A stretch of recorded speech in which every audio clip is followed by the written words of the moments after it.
The early years of World War II saw Nazi Germany dominate Europe. By the end of 1941, as Adolf Hitler continued to build his empire, events in the Pacific took on their own momentum as Imperial Japan and America became locked in battle after the bombing of the US naval fleet at Pearl Harbor.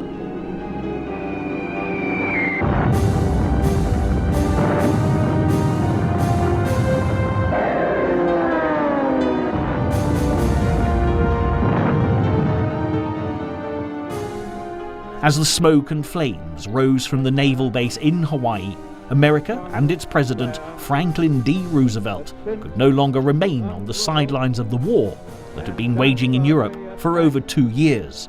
And on December the 7th, 1941, the hostilities were transformed into a global conflict. A state of war has existed between the United States and the Japanese Empire.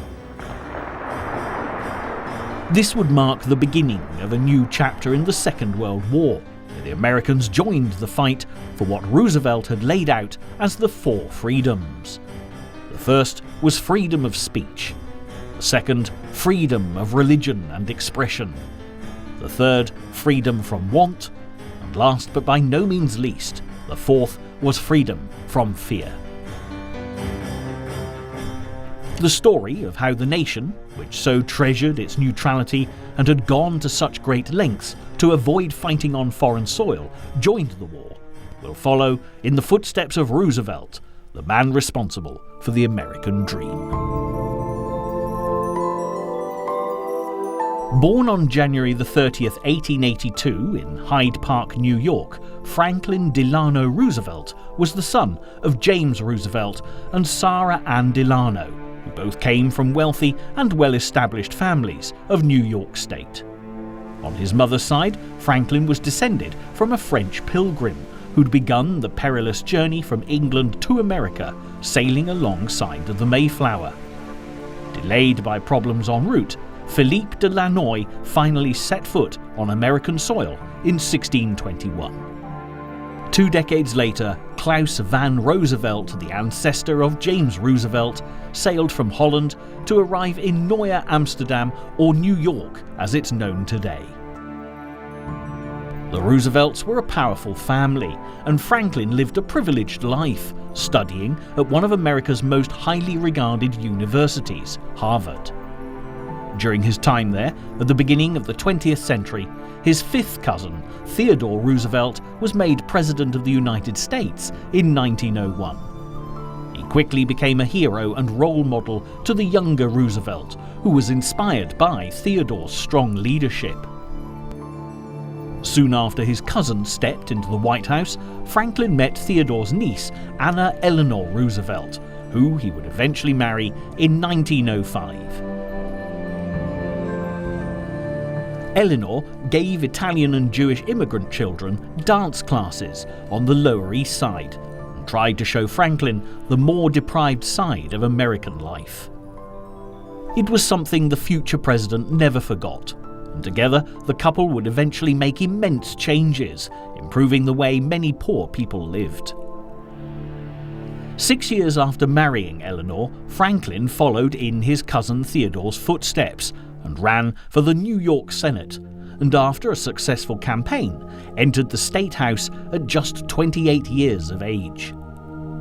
When Woodrow Wilson appointed him Assistant Secretary of the Navy in 1913, Roosevelt began a lifelong association with the Navy and became an enthusiastic advocate of the submarine, which was now proving crucial in combating the new threat to shipping which came from Germany. World War I broke out in 1914, but it wasn't until 1917 that America entered the conflict. President Wilson had been keen to preserve peace and was reluctant to subject Americans to the horrors of trench warfare, which was fast becoming a gruesome reality.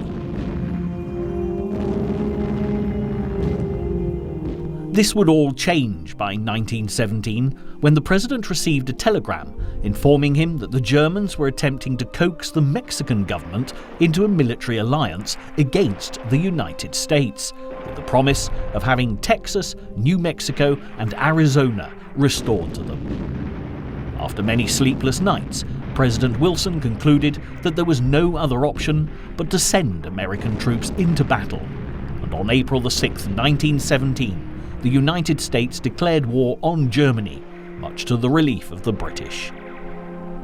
Winston Churchill, who was the first Lord of the Admiralty at the outbreak of war, had commented that, "There are only two ways of winning the war, and they both begin with an A." America was of course one, and the other was air power.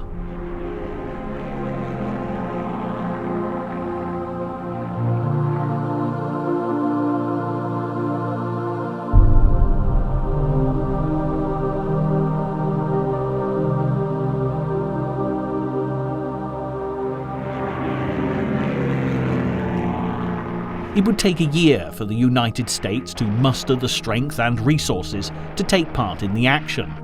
But by the summer of 1918, thousands of American soldiers were being sent to France every day, and became vital in helping the Allies push the Germans off French soil and into a surrender. It was at this time that Roosevelt had the opportunity to visit the Western Front and Great Britain. And on July the 29th, 1918, the 36-year-old Roosevelt first met Winston Churchill, by then the Minister of Munitions, at a banquet in Gray's Inn, London. The meeting was not a pleasant one for Roosevelt, who later recalled Churchill's rude behaviour towards him, saying he acted like a stinker, little imagining how their relationship would develop in later years.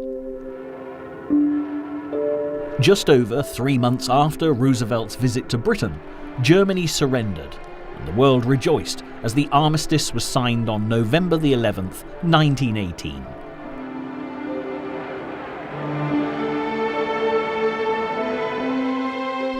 But by this time, millions of lives had been lost. Among the casualties of war were over 100,000 Americans, with over 200,000 wounded, leaving the people of the USA feeling that in future European politics should be left to the Europeans. As the United States settled once more back into peacetime, Franklin D. Roosevelt now had a major battle to face on the domestic front. Eleanor, his wife, had discovered he was having an affair with his social secretary, Lucy Mercer, and by 1917 she'd moved with their 5 children into a separate house in Hyde Park. They overcame the scandal, and as Lucy suspended her relationship with Franklin, Eleanor stayed a loyal and supportive wife throughout his career, going on to become a key figure in American politics herself. As the Roosevelts settled their differences, the post-war years saw a boom in American industry, and the Roaring Twenties made the country a glamorous and exciting place to be. With a thriving economy, many people could now afford luxuries such as radios and cars, and the world was tantalised by the incredible new addition to the American landscape, Hollywood.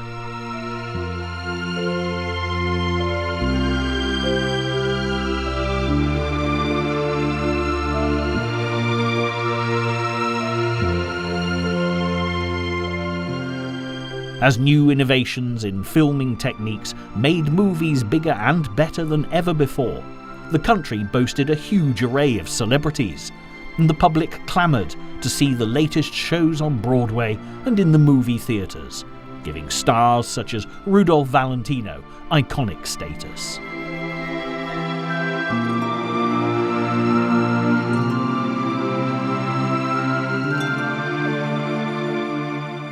Of course, there was a bleaker side of life, with the prohibition of alcohol giving rise to gangsters and an underworld of crime, and many criminals became as famous as the stars that graced the silver screen. Despite the prosperity and economic wealth in America, the decade would prove a tough one for Roosevelt, because in 1921 he contracted polio while on holiday at Campobello Island with his family. He suddenly found he could no longer walk and dedicated the next 7 years to all kinds of therapies to help him fight the disability the condition left him struggling with. Eleanor was again forced to fight for husband, as her mother-in-law, Sarah Delano, believed her son would now be an invalid for the rest of his days. But both Roosevelt and Eleanor refused to accept the paralysis as permanent, and fitting his hips and legs with iron braces, he taught himself to walk a short distance with the help of a cane or an aid. In not having to carry about 10 pounds of steel round on the bottom of my legs. His determination was so strong that when he ran for public office in 1928, his supporters had no idea that the politician privately used a wheelchair.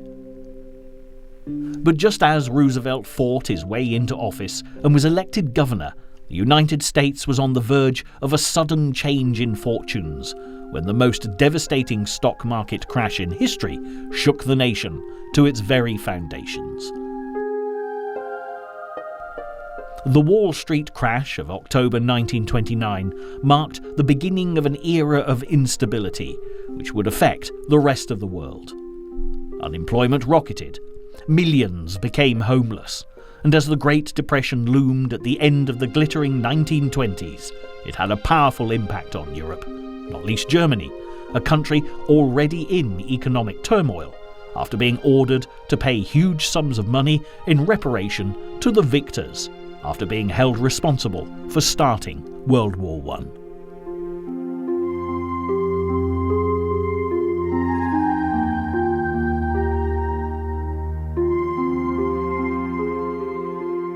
And it was against this dramatic historical backdrop that Roosevelt ran for President of the United States in 1932. And although America was not literally at war, Roosevelt confronted the economic challenges of the era as a military commander would his enemy. I pledge myself to a new deal for the American people. This is more than a political campaign, it is a call to arms. The New Deal was a series of schemes that sought to combat the economic crises and inspired the American people all the way to the voting booths. In 1933, a triumphant Roosevelt stepped into the White House as president and began working towards providing relief to the poor, the reformation of the financial system, and helping economic recovery. He introduced the Social Security system, which still exists in the United States today, and did all he could to improve the desperate situation. Unfortunately, Roosevelt was not the only new leader to turn economic challenges to his political advantage, and thousands of miles from the west coast of the United States, German citizens were listening avidly to the words of a passionate new leader, Adolf Hitler, who not only promised economic salvation, but the punishment of those he believed responsible for the miseries of Germany's subjugation after the First World War.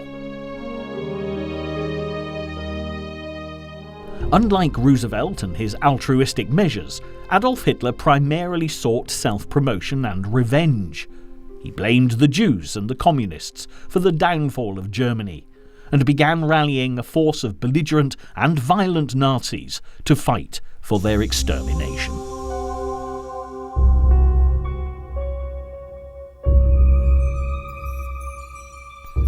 At the time, these activities across the Atlantic in Europe went largely unnoticed by the vast majority of Americans, but it wouldn't be long before they would find themselves facing the horrors of war along with the rest of the world.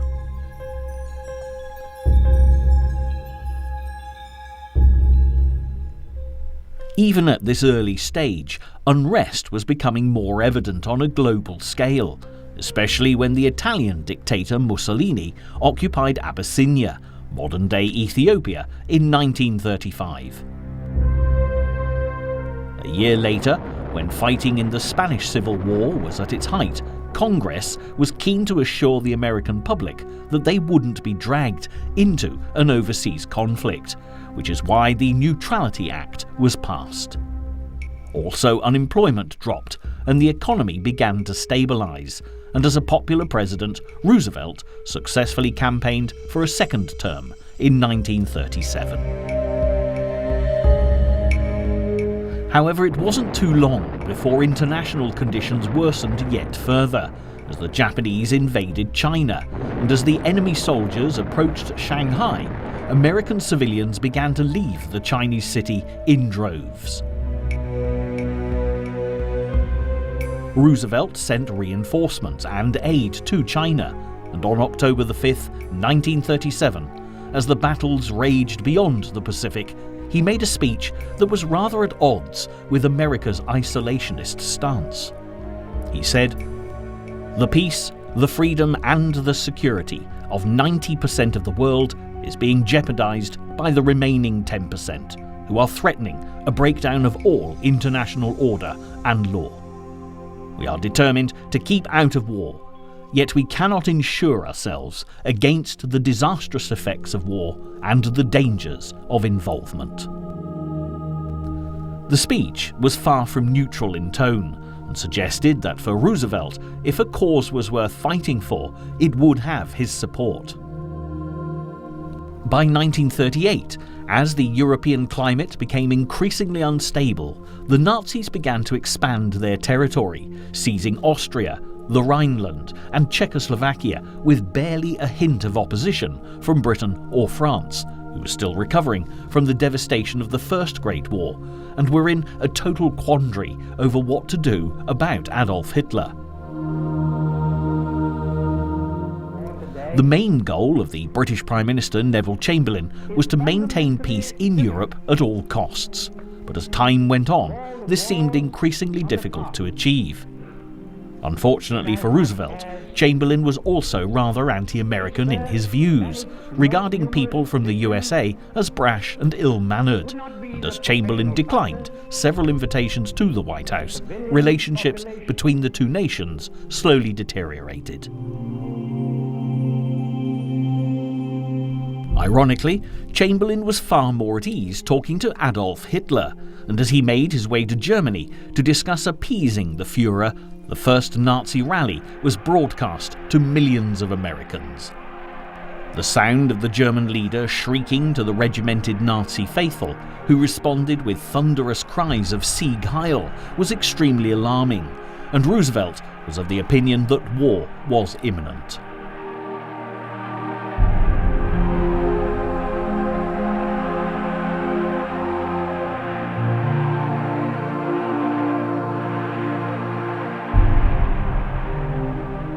Only 2 months later, even more shocking revelations would reach America when reports of the imprisonment and murder of countless Jews during the Kristallnacht, the Night of the Broken Glass, in November 1938, were made public.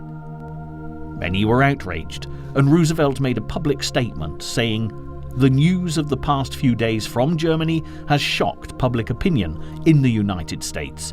I myself could scarcely believe such things could occur in the 20th century." As the world reeled from the Nazis' persecution of the Jews and Hitler's arrogant dismissal of the laws set up by the Versailles Peace Treaty 2 decades earlier, Roosevelt sought to discover Hitler's real aims. In April 1939, he sent Hitler a telegram asking him to assure the world that he had no plans to invade 31 listed countries, asking why the Nazis could find no better method of realizing their destiny than those which were used by the Huns and Vandals 1500 years earlier. A copy was also sent to Mussolini, and the message was broadcast to the people of America as Roosevelt hoped he could sway public opinion in favor of intervention. Hitler's response was a furious 2-hour speech denying any intention of attacking other nations, and he dedicated a considerable amount of time to a vicious personal attack on the president.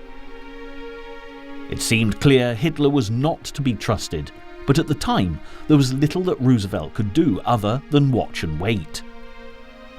Despite rather frosty relations between the American president and the British Prime Minister, Roosevelt sought to improve public relations when he invited King George VI and Queen Elizabeth to America in June 1939.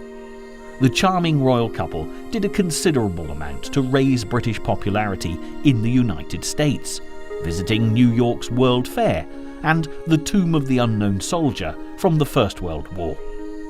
The King, accompanied by Roosevelt, laid a wreath to commemorate the terrible loss of life the 1914-18 conflict had been responsible for. But beneath the smiles, both men were all too aware of the threat Adolf Hitler was posing. As the royal couple left for London, the president wished them all the luck in the world. But just a mere 11 weeks later, Great Britain would be at war.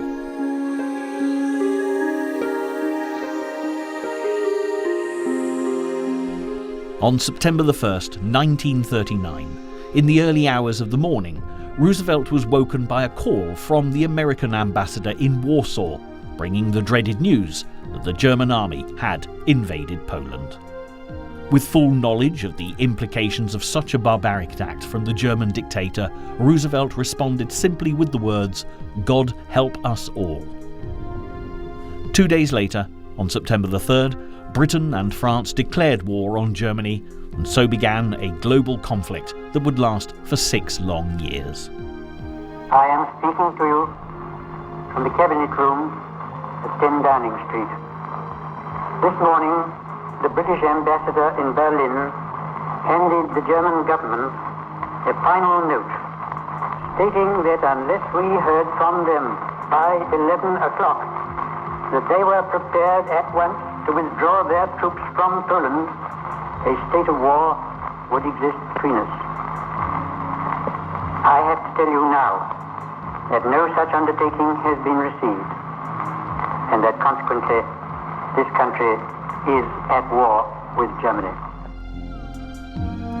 Although Roosevelt reassured the public that America would remain neutral, he stated that he couldn't ask his fellow countrymen to remain neutral in their thoughts as well. Nevertheless, the people of the USA were still unwilling to intervene in European matters, and although they sympathised with the British and French, they felt it was not their problem. I say we ought to keep hands off. Let them take care of themselves. You can count me out. There would, however, be a surprising hope for Anglo-American relations when a familiar character returned to the political scene in the shape of Winston Churchill, who was appointed First Lord of the Admiralty on the day that war was declared. Despite any earlier differences, Roosevelt immediately began corresponding with Churchill, evidently relieved to have found an ally in Chamberlain's government, who was as concerned and proactive in the fight against Adolf Hitler as he was. President Roosevelt's declaration of American neutrality might have ensured that the USA remained isolated from the turmoil across the Atlantic. But behind the scenes, plans were being made. In October 1939, prominent Americans met at Panama to quarantine the New World and create a security zone, which extended hundreds of miles out into sea. The same month, on the advice of Albert Einstein, a much revered scientist who'd fled the Nazi regime for the safety of America, Roosevelt established an advisory committee on uranium. New revolutionary discoveries had been made in nuclear science, and Einstein feared they were within Germany's grasp, which could have devastating consequences for the world. In the meantime, more European nations were falling victim to the Nazi onslaught, and America watched the fumbling policies of the British and French as they attempted to stop the Germans invading Denmark and Norway, while Stalin's Red Army marched into Finland.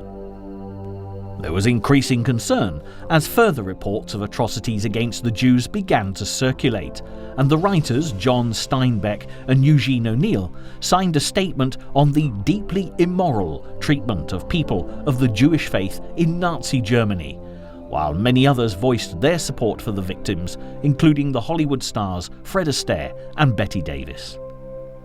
By June 1940, the Nazis had pushed through Holland and Belgium and into France, and the ineffectual Neville Chamberlain had been forced to resign. On May the 10th, 1940, Winston Churchill was appointed Prime Minister of Great Britain's wartime government, and as Paris fell to the Nazis in the summer of 1940, he called upon Roosevelt for help, warning that the voice and force of the United States may account for nothing if they are withheld for too long. As Hitler turned his attention to Great Britain, Churchill made inevitable requests to America for ammunition, aircraft, and supplies of raw materials, not least after the loss of weapons and vehicles after the evacuation of Dunkirk at the end of May and into early June 1940.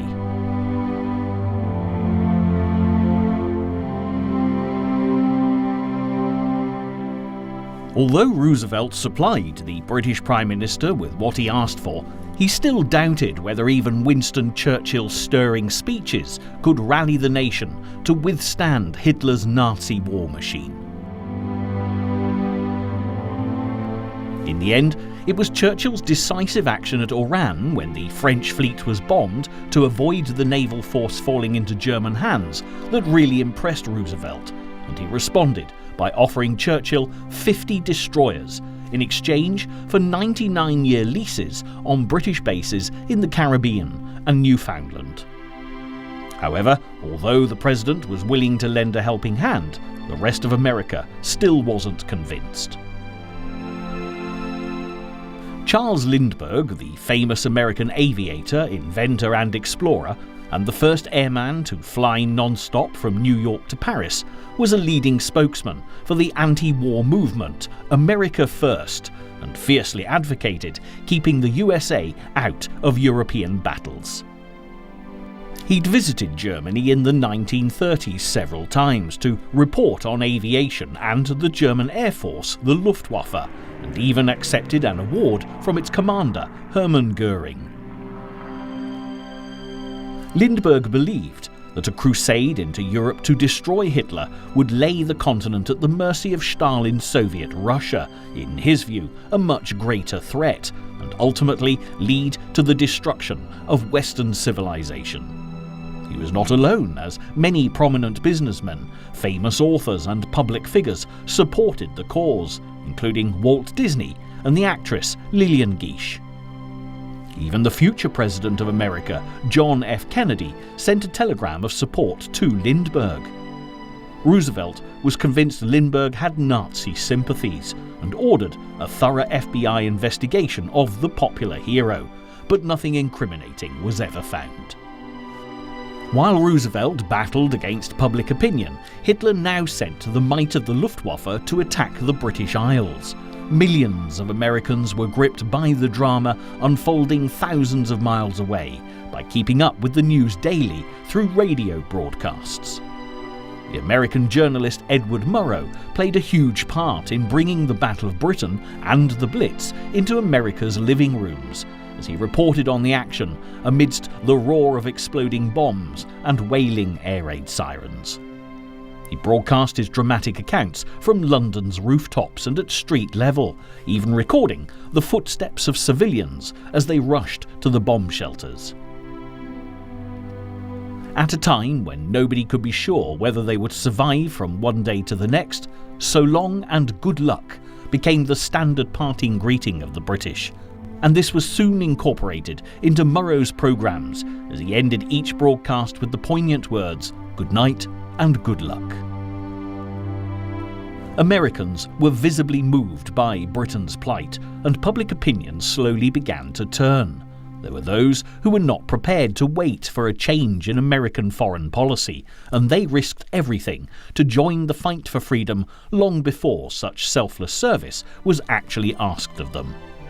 Between June 1940 and December 41, several hundred Americans volunteered to join the RAF to help defend the island nation during the Battle of Britain. Fighter pilots, navigators and air gunners faced a 10-year prison sentence, the loss of US citizenship and a $20,000 fine for breaking American law Many of these brave volunteers would declare themselves Canadian to avoid discovery. Many died in battle and would be among the few that the British owed their lives to. While the British fought on, Roosevelt began to make preparations back home in America with the Selective Service Act. All males between 21 and 36 were required to register.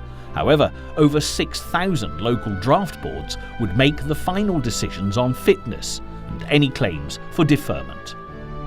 While queues formed and men were examined, Roosevelt attempted to appease the anxious public, insisting that he would not be sending Americans into a European war, assuring them that this was being done in preparation for the defense of their nation. This was a time when the president couldn't afford to fall out of public favor. After all, he had an election to win.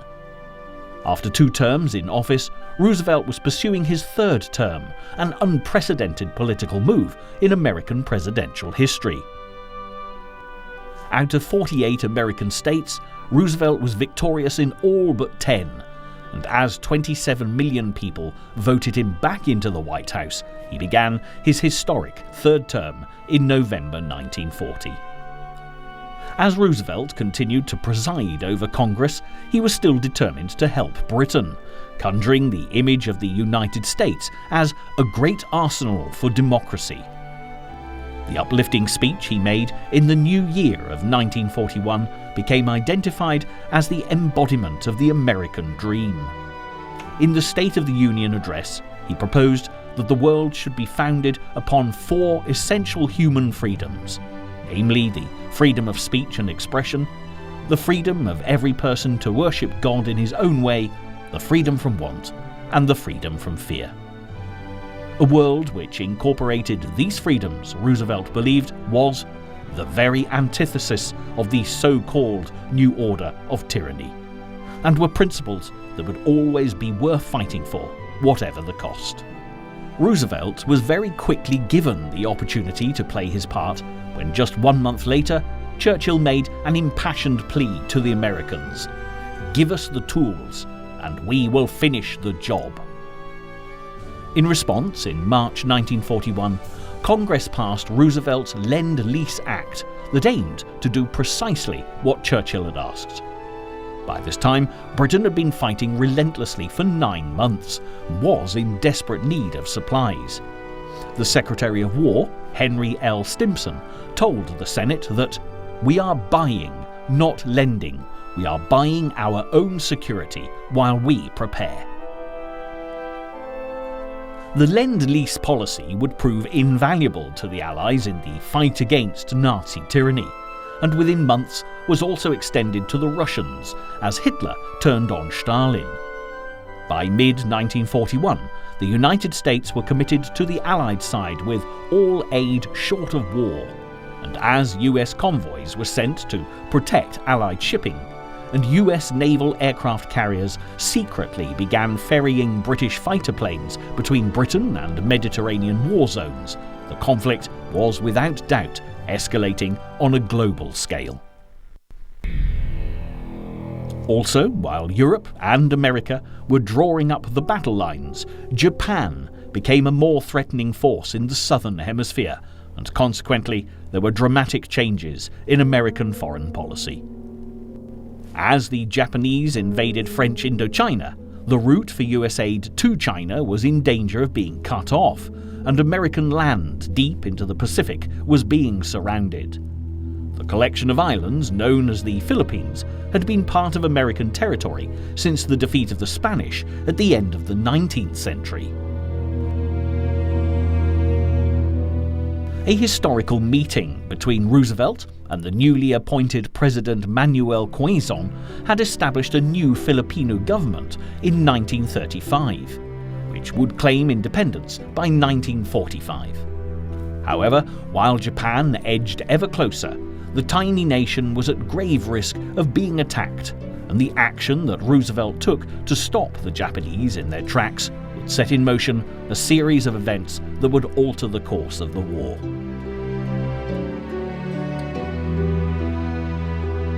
In July 1941, Roosevelt ordered that all Japanese assets in the USA be frozen, a policy that was soon followed by Britain and the Netherlands, making it virtually impossible for them to buy oil, an essential raw material for their expansionist policies. Purchases from America made up 95% of the oil essential to the growth and maintenance of the Japanese Empire, and not surprisingly, the news was greeted with horror in the East, and a further meeting between Roosevelt and Churchill alarmed them even further. On August the 14th, 1941, the two great leaders of the Allied forces would finally come together face to face, with any differences between them from the past very definitely put aside. "At long last, Mr. President," exclaimed Winston Churchill as he shook Roosevelt's hand.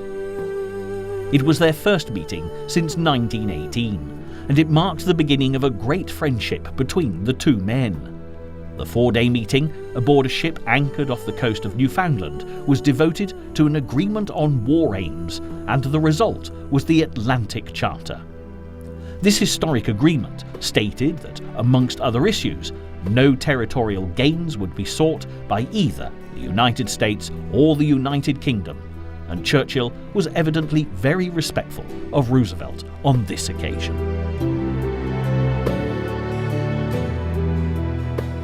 The British Prime Minister said, "I felt I was in contact with a very great man, who was also a warm-hearted friend and the foremost champion of the high causes which we served." Even so, the meeting did not herald America's entrance into the war as Stalin and Churchill had hoped, although in effect for the Japanese, the Atlantic Charter, combined with the restriction of their oil supplies, was considered to be nothing short of a declaration of war.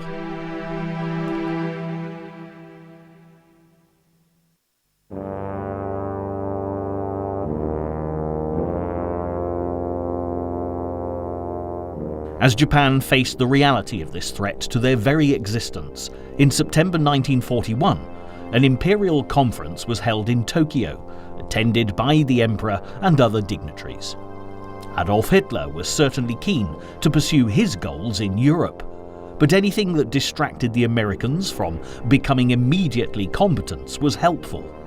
Without doubt, Hitler certainly goaded the Japanese into conflict with the Allies, encouraging them to attack British-occupied Singapore and India with the aim of distracting America from Europe and focusing their attention on a Pacific war. Consequently, Hitler was duty-bound to commit to declaring war on America if Japan took this course of action, and ironically, it would prove disastrous for him.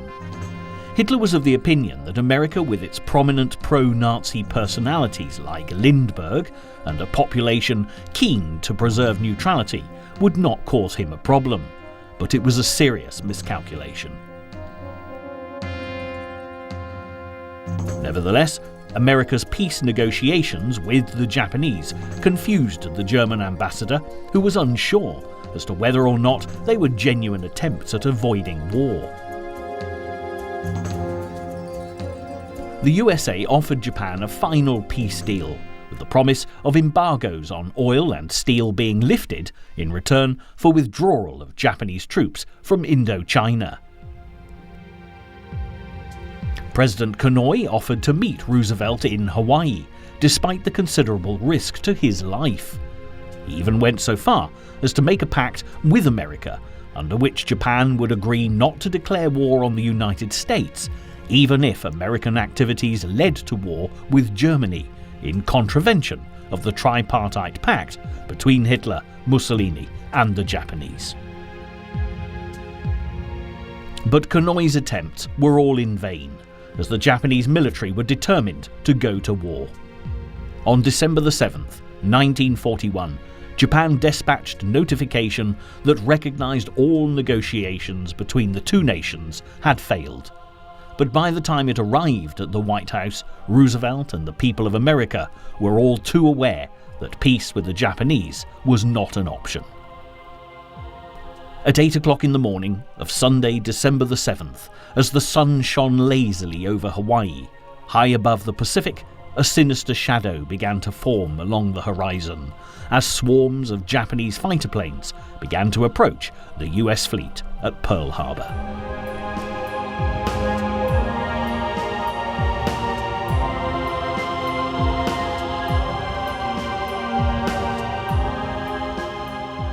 Before any of the sailors could take up defensive positions, the calm was shattered by a horrifying roar of explosions and swooping planes as bombs, torpedoes and bullets laid waste to the American naval force. Amidst the chaos of smoke and gunfire, thousands of military personnel and civilians were killed. Roosevelt could finally lead the Americans into the war, and there has been speculation since that the attack was not altogether a surprise for the president when news of the carnage reached him.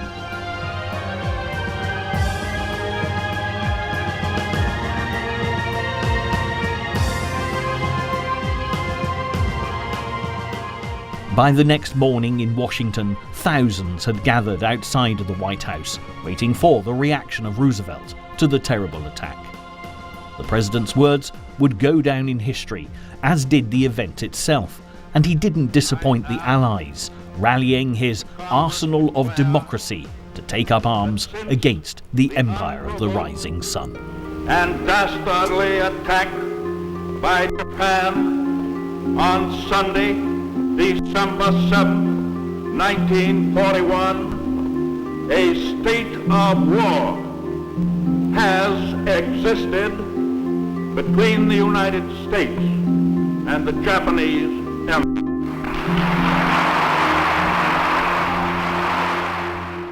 On December the 8th, Roosevelt stated that the United States had suddenly and deliberately been attacked by the naval and air forces of Japan, and no matter how long it would take, he declared that America would defend itself to the uttermost, making certain that this form of treachery would never again pose a danger to the USA.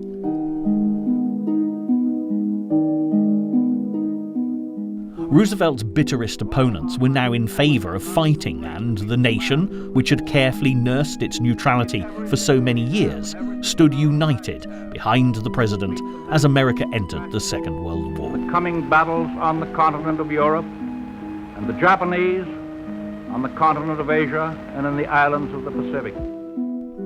Yet even as Roosevelt spoke, thousands of miles away, the Philippines suddenly came under attack from the Japanese, and it fell to Field Marshal Douglas MacArthur to lead American and Filipino soldiers who fought side by side to defend these strategically important islands. Allied with Japan, the Axis Pact now drove Germany and Italy to declare themselves at war with America on December the 11th.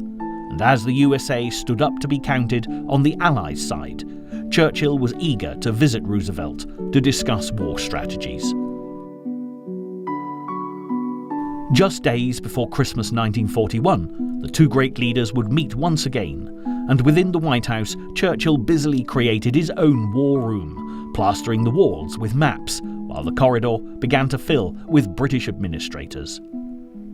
During the Arcadia Conference, Roosevelt and Churchill carefully planned their next moves, which included an informal alliance between the USA, Great Britain, China, and the Soviet Union. The main objectives were to halt German advances in Russia and North Africa, launch an invasion of Western Europe with the aim of crushing Germany between two fronts, while also saving China and defeating Japan. Christmas Eve 1941 would be the only occasion that Roosevelt and Churchill would speak from the same platform, united in their desire to fight for a free and decent world, and to remember the sons and brothers who serve in our armed forces on land and sea, near and far, those who serve for us and endure for us. Fine sentiments indeed. But in the Pacific, the fight was relentless. Hong Kong surrendered to the Japanese on Christmas Day, quickly followed by Manila, the capital of the Philippines, although bitter fighting continued over the next 4 months. The Japanese also began to approach Malaya and the Dutch East Indies at alarming speed.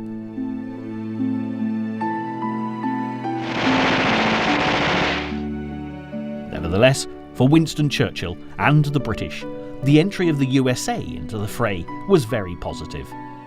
As early as January 1942, American soldiers began to arrive in Britain, and this number would increase dramatically over the following years.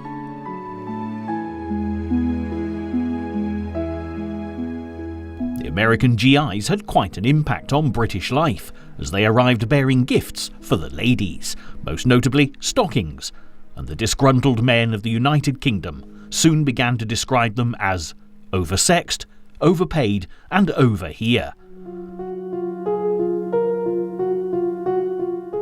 However, the Americans had a witty response at the expense of the notoriously maverick British commander Bernard Montgomery, describing the Tommies as undersexed, underpaid, and under-Monty. Although many American soldiers were arriving in Britain, the vast majority at this stage were being sent to the Pacific to combat the constant onslaught from Japan.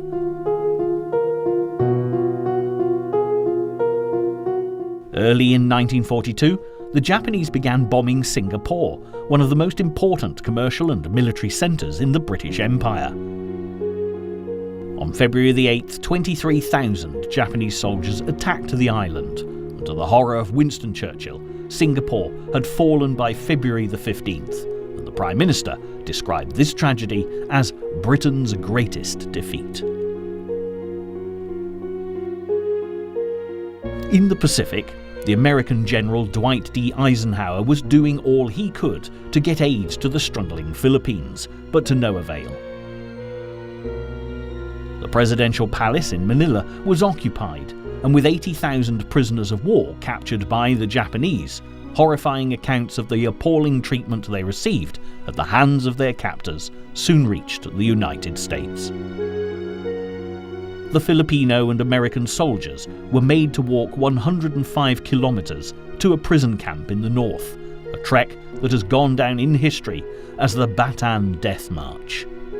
They estimated that about 10,000 Filipinos and 1,200 Americans died before reaching their destination, from hunger, thirst, and torture along the way. And there was outrage back in America as the press reported news of the atrocity.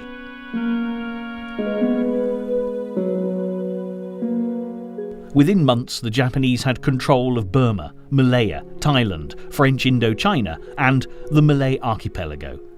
The President of the Philippines and his cabinet fled to set up a government in exile in Washington.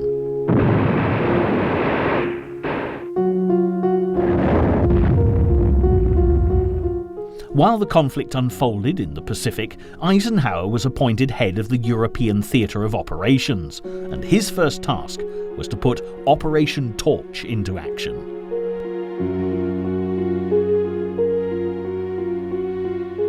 Devised by Roosevelt and Churchill, the plan was to occupy French North Africa, from where attacks could be mounted to drive Italy out of the war.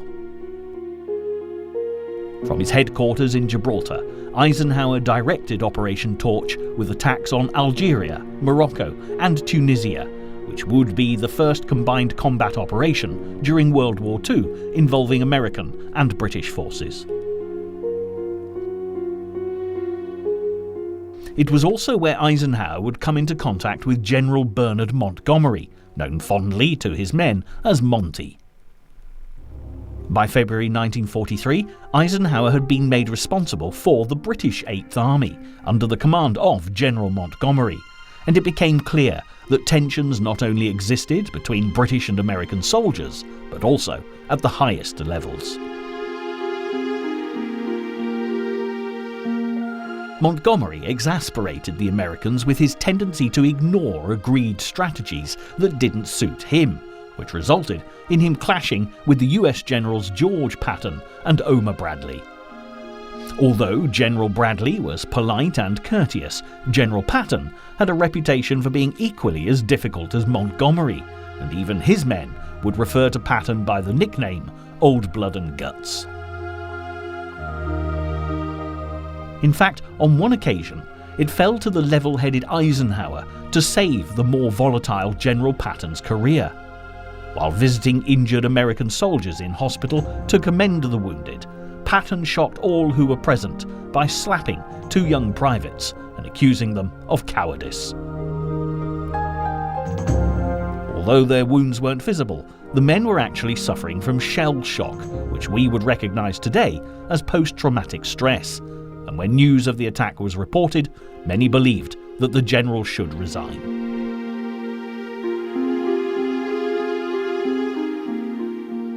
On Eisenhower's advice, Patton made a public apology to the soldiers before being relieved of duty temporarily, leaving him at liberty to return to the conflict as a vital general in the liberation of Europe as the war progressed towards its conclusion. After success in North Africa, Eisenhower drove the troops into Italy, which soon fell to the Allies.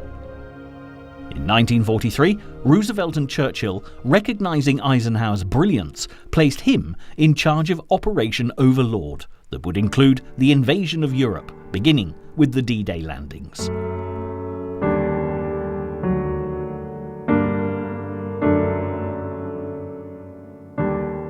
Eisenhower was entrusted with the task of organising around 1 million combat troops and 2 million more men involved in providing support services.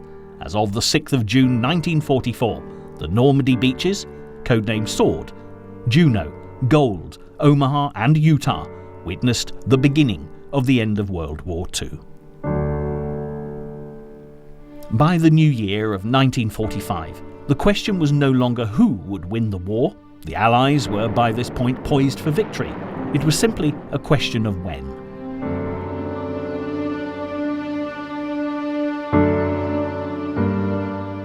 However, for Roosevelt, fate was about to play the cruelest of tricks on the man who'd done so much to ensure the defeat of Adolf Hitler and his axis of evil.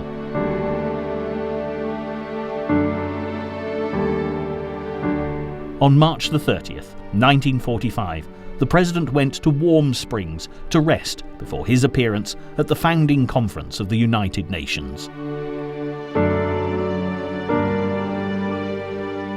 On the afternoon of April the 12th, Roosevelt was carried to his bedroom, complaining of a terrible headache, and would die later that day after suffering a massive cerebral hemorrhage.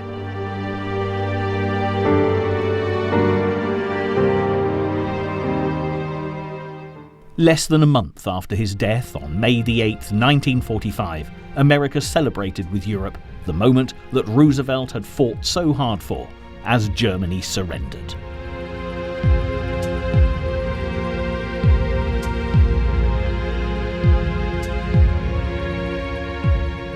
The celebrations of VE Day were dedicated to Roosevelt's memory in the United States, as flags were kept at half-mast for the 30-day mourning period. And Churchill hailed his truest ally as the greatest American friend and the greatest champion of freedom.